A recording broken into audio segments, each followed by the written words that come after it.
മരത്തിൻ്റെ അധിപൻ മരപ്രഭു. പത്മനാഭ അമരപ്രഭു. പത്മനാഭ മരപ്രഭു. അമരപ്രഭുവും മരപ്രഭുവും ഭഗവാൻ ശ്രീകൃഷ്ണൻ തന്നെയാകുന്നു. Hello friends, welcome back to Aryalise vlogs.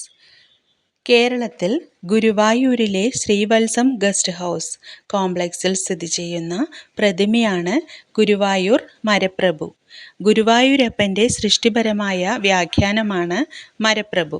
എങ്ങനെയാണ് ഭഗവാൻ അമരപ്രഭു മരപ്രഭു ആയത് എന്നതിനെക്കുറിച്ചുള്ള ഐതിഹ്യമാണ് ഈ വീഡിയോയിൽ ഉൾപ്പെടുത്തിയിരിക്കുന്നത്. മേൽപ്പത്തൂരും പൂന്താനവും ഗുരുവായൂരപ്പൻ്റെ ഭക്തരായിരുന്നു. മേൽപ്പത്തൂരും പൂന്താനവും ഒരേ കാലത്ത് ജീവിച്ചിരുന്ന പണ്ഡിതന്മാരായിരുന്നു. മേൽപ്പത്തൂരിൻ്റെയും പൂന്താനത്തിൻ്റെയും രചനകൾ വളരെ വ്യത്യസ്തമായിരുന്നു.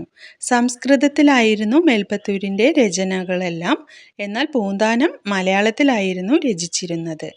മേൽപ്പത്തൂരും പൂന്താനവും ഒരിക്കൽ ഒരു സഹസ്രനാമം പാരായണത്തിൽ നാമം ചൊല്ലുന്ന സമയത്ത് പത്മനാഭ അമരപ്രഭു എന്നത് പൂന്താനം വായിച്ചത് പത്മനാഭ മരപ്രഭു എന്നായിരുന്നു.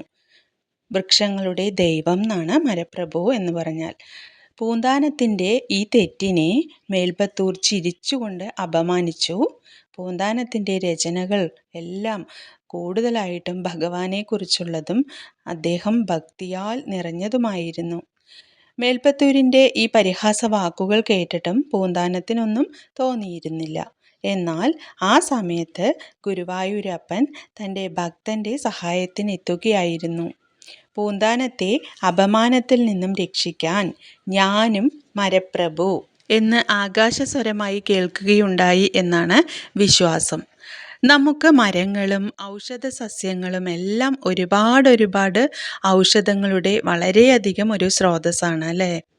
ഔഷധ സസ്യങ്ങളുടെ സഹായത്തോടെയുള്ള രോഗശാന്തിയുടെ പ്രതീകമാണ് മരപ്രഭു എന്നാണ് വിശ്വാസം.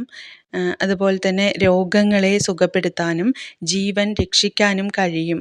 മരപ്രഭു വിഗ്രഹം അതിൻ്റെ നിർമ്മാണത്തിൽ ഉപയോഗിക്കുന്ന ഔഷധ സസ്യങ്ങൾ കാരണം ഒരുപാട് കോസ്മിക് എനർജി ഉൽപ്പാദിക്കപ്പെടുന്നുണ്ട് എന്നാണ് വിശ്വസിക്കുന്നത്. നമുക്ക് അതൊരു പോസിറ്റീവ് വൈബ് തന്നെയായിരിക്കും. സർവം കൃഷ്ണാർപ്പണമസ്തു. എനിക്കറിയാവുന്ന കാര്യങ്ങൾ ആണ് ഞാനിതിൽ ഉൾപ്പെടുത്തിയിരിക്കുന്നത്. ഇതിൽ എന്തെങ്കിലും തെറ്റുകളോ എന്തെങ്കിലും ഉണ്ടെങ്കിൽ നിങ്ങൾ കമൻസിലൂടെ അറിയിക്കണം കേട്ടോ. അപ്പോൾ അതെനിക്ക് പുതിയ അറിവായിട്ട് കിട്ടുമല്ലോ. അതുപോലെ തന്നെ ഞാനിടുന്ന വീഡിയോസ് നിങ്ങൾക്ക് ഇഷ്ടമാവുകയാണെങ്കിൽ മാത്രം ഒന്ന് ലൈക്ക് ചെയ്ത് ഷെയർ ചെയ്ത് എന്നെ ഒന്ന് സപ്പോർട്ട് ചെയ്യുക. കുറേ പ്രീവിയസ് വീഡിയോസ് എല്ലാം ഇട്ടിട്ടുണ്ട്. ഈ ചാനൽ ആദ്യമായിട്ടാണ് കാണുന്നതെങ്കിൽ ഒന്ന് സബ്സ്ക്രൈബ് കൂടി ചെയ്യണേ. Okay, thank you.